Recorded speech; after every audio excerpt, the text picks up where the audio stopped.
Right. Hi, everybody. Welcome to the 113 burn down. Today is 11:21. And for those who are joining us, I pinged the link to the minutes in the chat. Please record your attendance in the doc if you've not already done so. And the usual disclaimer, this is being recorded and will go on to YouTube shortly after. So please be mindful of what you say, like you always do. So let's get on with the agenda.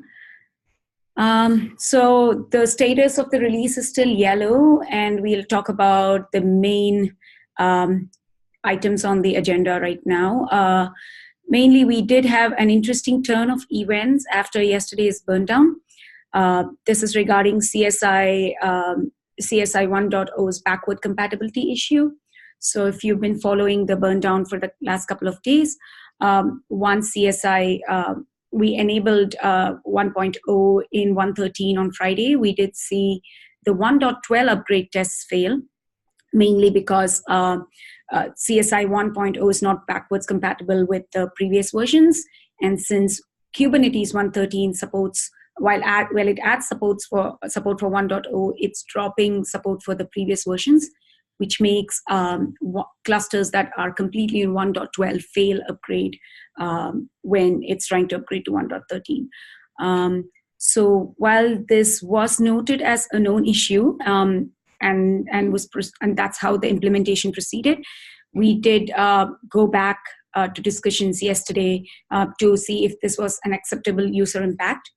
And talking with Jordan, thanks for raising that yesterday, and with Tim, and discussing it with Saad, it turns out we would not like to affect users that way. It's not an acceptable user impact, especially for a feature going GA.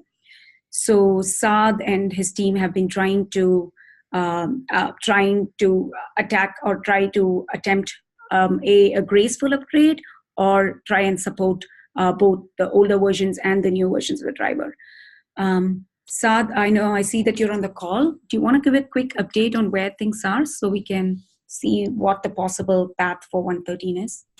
Yeah, I think you summarized it well. CSI 1.0 support was added, 0.3 support was removed. The intention of the storage SIG was to we can hear you. Can you hear me now? I can hear you. I can hear him fine. Oh, Ash, you might be on mute. Oh, yeah. Cool. Can you hear me now? Yeah. Okay. So yes, you summarized it well. The issue was that 0.3 support was dropped. Feedback has been resoundingly, this is bad. We don't want to require drivers to be upgraded before you do an upgrade to 1.13. So we investigated a couple of options. One is to have some sort of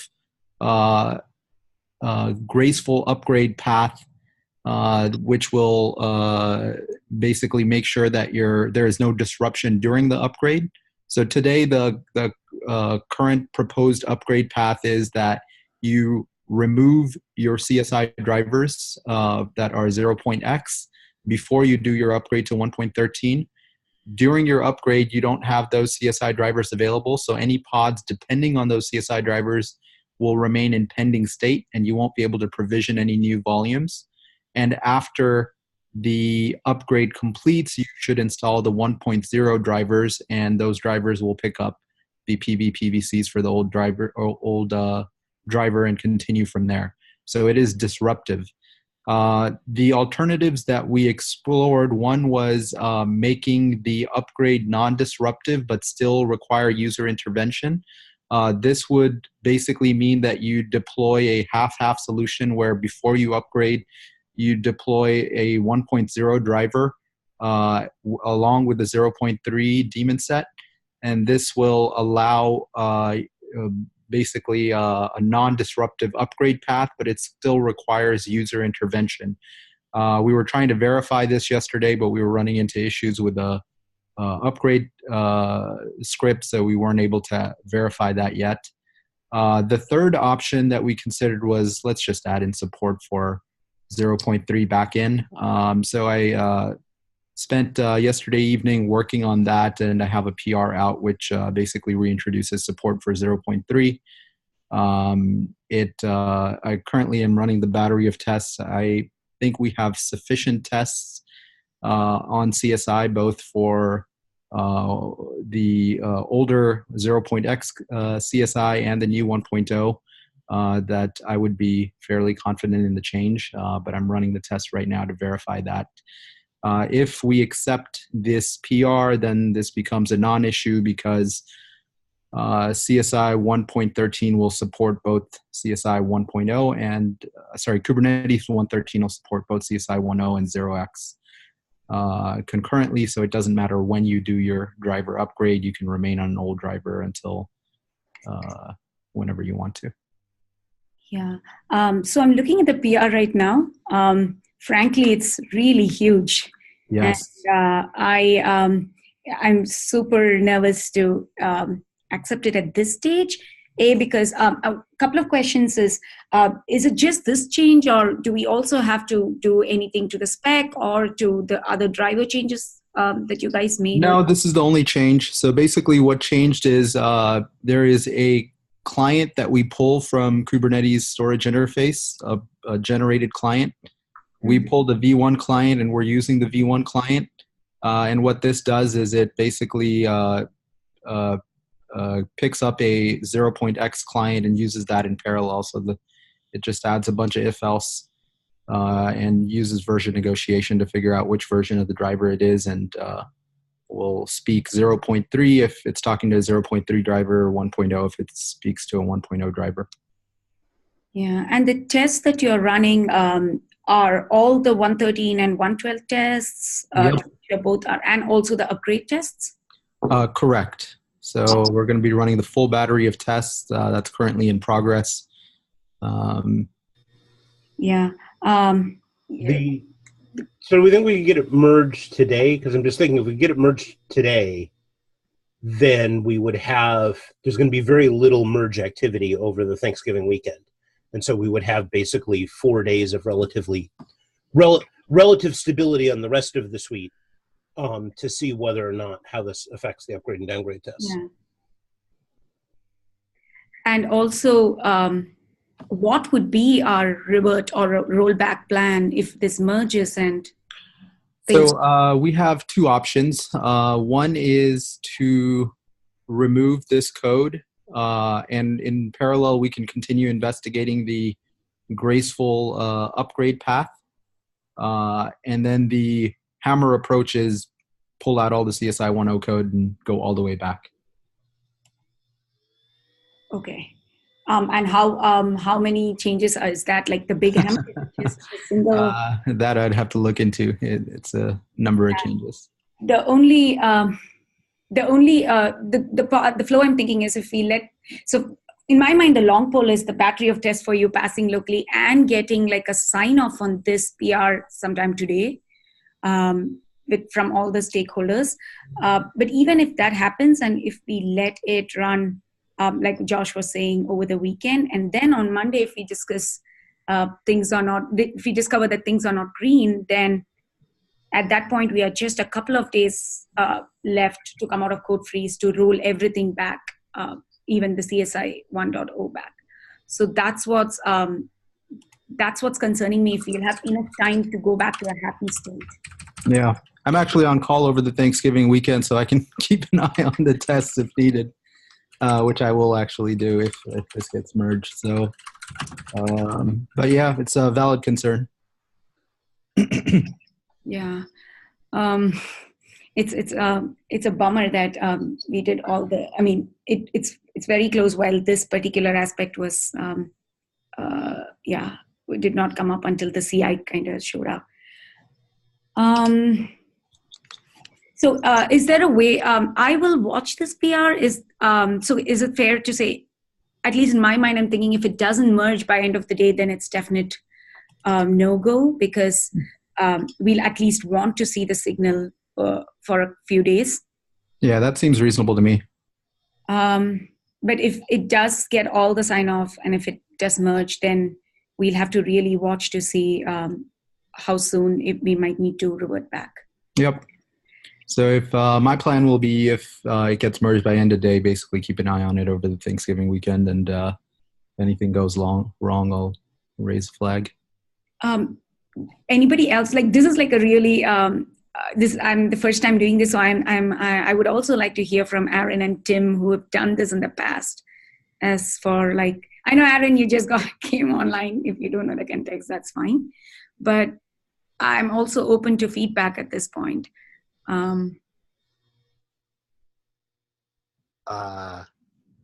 Yeah, I'm not sure I have all the context. I think what I'm ascertaining is there's a risky PR that we're concerned if it makes things worse, do we have sufficient time to revert it? Saad is saying, I'll babysit it over the weekend, and if we're happy, great. If we're not happy, Saad will revert it after the weekend. Is that right? Or what am I missing here? Okay. Yeah. But it's not that just the revert of this PR alone. If this doesn't work, we'll probably have to take CSI also out of 1.13. This PR is to make sure this also, if it works, then CSI will stay in GA for 1.13. If not, we'll have to roll that one back. I think we need to have that discussion at that point to decide whether backwards compatibility with 0x is worth rolling back the entire feature or not. Well, the issue with backwards compatibility is that, this is an issue for users, as in, if we don't have backwards compatibility that allows an upgrade to be performed, then we're basically putting some users in a situation where they can't upgrade from 1.12. Yes, I agree, and it's a pretty bad place to be. 2 points though. One is the CSI 0.x drivers that I'm aware of, none of them are production. I don't think anyone is using a 0x driver for production at this point. Yeah. And 2 is it would only affect the workloads that are depending on those CSI drivers, nothing else in the cluster. Okay. I want to at least do an unscientific survey of the users. Yeah, that would be great. On that, because we've been promoting CSI since work started on it. And, there's an awful lot in Kubernetes that is technically not production, but people are using in production anyway. Yep, that's fair.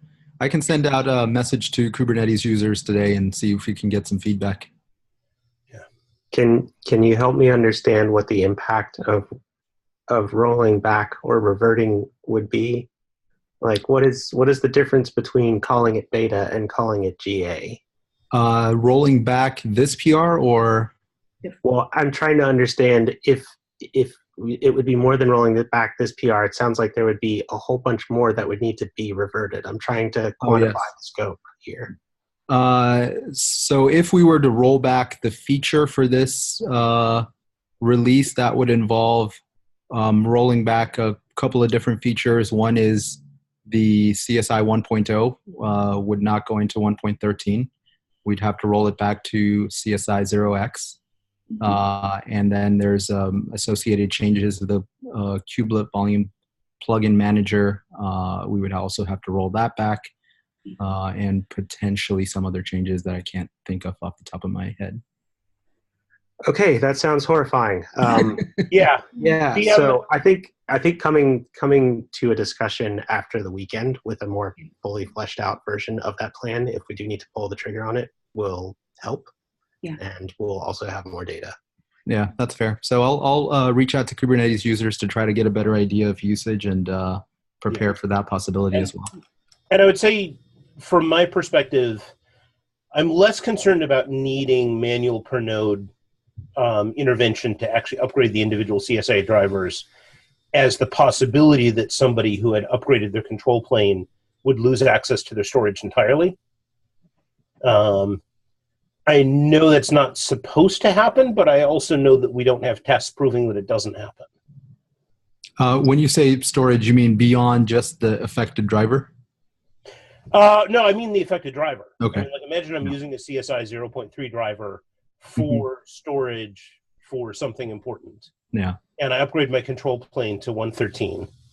Now, you've already said we can't deploy new nodes that need that particular storage driver until we upgrade the driver without the compatibility PR that you have. But my other question is, what happens to the pods that are already running, that are accessing that driver? And what does it look like on the individual nodes when I go through the upgrade process? So if nothing happens, generally when an upgrade happens, when the master is upgraded, nothing will be affected. When the nodes are upgraded, if you do nothing one by one as the nodes are upgraded, those pods are going to get drained and scheduled to a different node. If they get scheduled on an old 112 node, everything will work. If they get scheduled on a 113 node, it's going to remain pending. And you're going to have to wait until the upgrade completes for it to work. The other alternative solution the in-between solution we were investigating yesterday was along the lines of doing a deployment ahead of time, which requires user intervention. So we could continue investigating that too to see if that's... Yeah. I don't see user intervention as a roadblock because, as you point out, this has all been, depending on which component we're talking about, beta or alpha until now. Yep. But we have to have a user intervention path that we can document as working, and that we have a test that shows that it works. Makes sense. So I think the two action items, it sounds like for me, in addition to seeing this PR closed by the end of day today, is one is seek out user feedback on Kubernetes users, and two is continue pursuing the graceful upgrade but manual user intervention option. Yeah, well, because I'm seeing that if we can make that work as our least painful fallback if the compatibility patch does not work. Yep, that makes sense. Yeah, and also Saad, I know this is like the third priority, but then also outline what all needs to happen if we need to revert this fully if the second option doesn't work, so that whoever's making the call, be it SIG-ARC or anybody, all of us know what that entails as well. Sure. Sounds good. And yeah, if there is a way we can also see your battery of results, like wherever you're running just before to the merge, that would help. Yeah, I'll post a test into the PR to test results. Yeah. Cool. Yeah, like I say, it's never done until it's done. So yeah, I was just thinking as to how early could we have caught this, because this kind of everything merged on Friday, and sure, the test started showing the signals from Saturday. It's just from at the KEP or from the design process itself.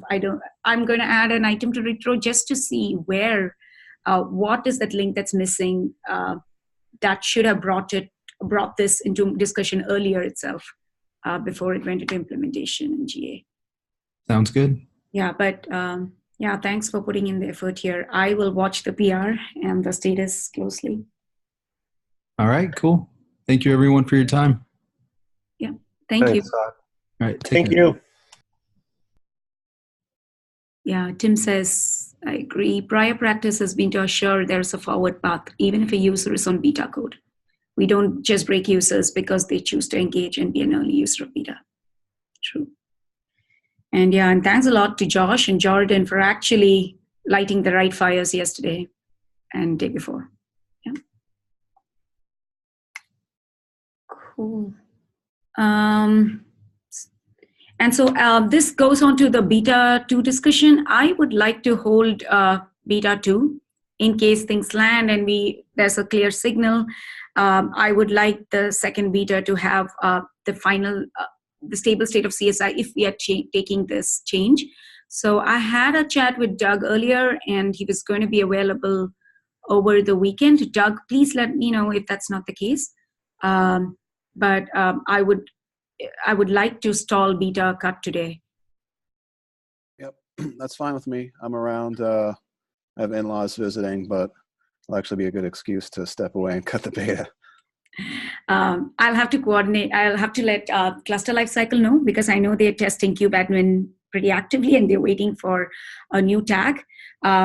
Worst comes, I'll have to just coordinate with them Is there a way to just tag something, retag beta.1 instead of cutting another one? Not without, I mean, manually, I guess, but I don't know if we want to do that. It's all kind of baked into the workflow and the tools. Okay, I will sync up with them. If they're really waiting for a drop, then probably we'll have to do a couple of cuts, but I will talk to them and then circle back on that. Yeah, I would say just multiple cuts rather than doing any kind of force tagging. Sounds good. Retagging. Cool. Other than that, there are still about 8 pending PRs in KK. Most of them are stalled on pre-submit failures. I did see a few integration failures yesterday. They just passed on resubmits, retests, and there are a few GKE failures that are hitting a couple of those PRs. I have pinged the on-call here just to see if there's, and we are also seeing GKE failures in CI. So trying to get some help there to unblock those PRs. We can talk more in the issues section. And kubeadmin, I've got a link there to the open items. There are about 3 to 4 bug fixes / feature items that they're tracking. And I will talk to Tim and Lubomir offline to see. The estimated ETA there is 11/23.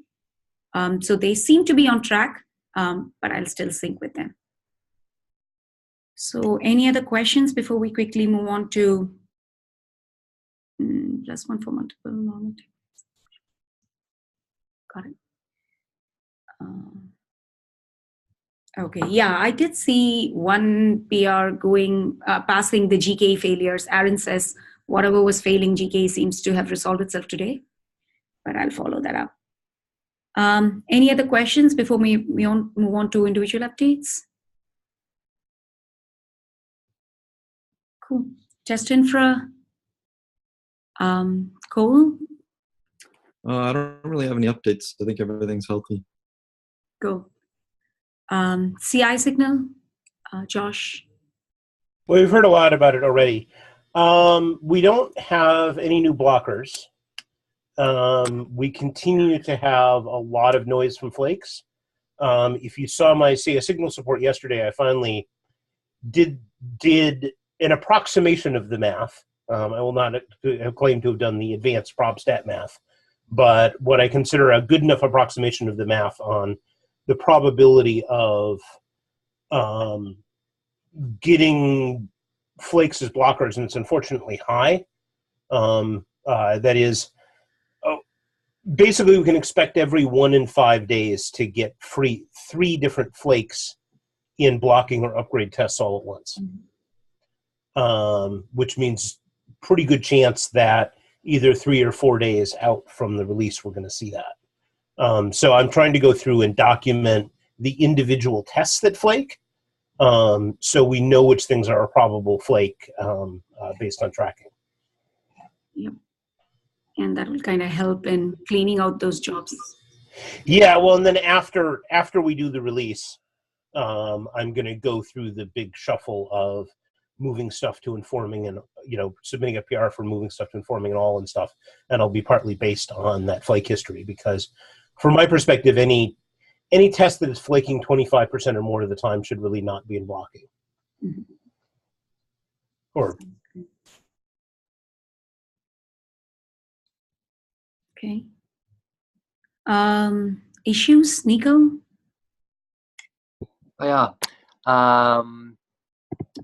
Yeah, progress.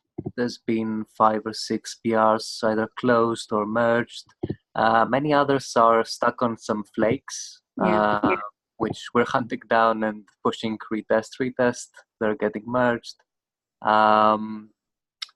Yeah, most of it is on track. The riskiest thing is the CSI backwards compatibility, which I expect should be fine, but let's track it over the next days. Cool. Yeah, the good thing is I don't see any new, the influx of the PRs into the critical urgent list has gone down, except for, of course, the CSI one. So, yeah. And some kubeadm, they're trying to push as many improvements as they can, but I don't think there's anything super, super critical. It's not release blocking necessarily. Thank you. Docs, Tim? Yeah, so looking better again today. There's been a lot of activity on all the PRs. All the PRs are now, most of them are in review, and any which aren't are ready for review. So it's looking good, but a little bit concerned that Thanksgiving is coming up, so things might slow down a little bit. So we'll see how things go. Yeah, that's everything for me. Yeah, the only update I had was I did speak to Anton, I'm sorry if I'm telling his name wrong, about the 2 PRs that didn't seemingly have any activity, but he is on it along with Jenny, and he promises to get it in by 11/27. So. Yeah, it looks like one of them is ready for review, and Jenny has opened a second PR, which is in place of one of the others. So we're looking good. Awesome. Release notes, Dave, are you there? Okay. I don't see him, but I'm assuming everything is on track. Yeah, I'll follow up offline if there's a need. And finally, Caitlin. Yep, we're about where we were yesterday, so in good shape. Obviously, the CSI stuff could potentially impact that, but I think we're flexible with whatever the outcome is. Yes. Hopefully by Monday we would have an answer, at least before we do the media briefings. Okay, that'd be great. I'll keep Jacinda and Kristen aware as well, just in case, because they will put something out for next week. All right. Cool. That's it from me. Any questions?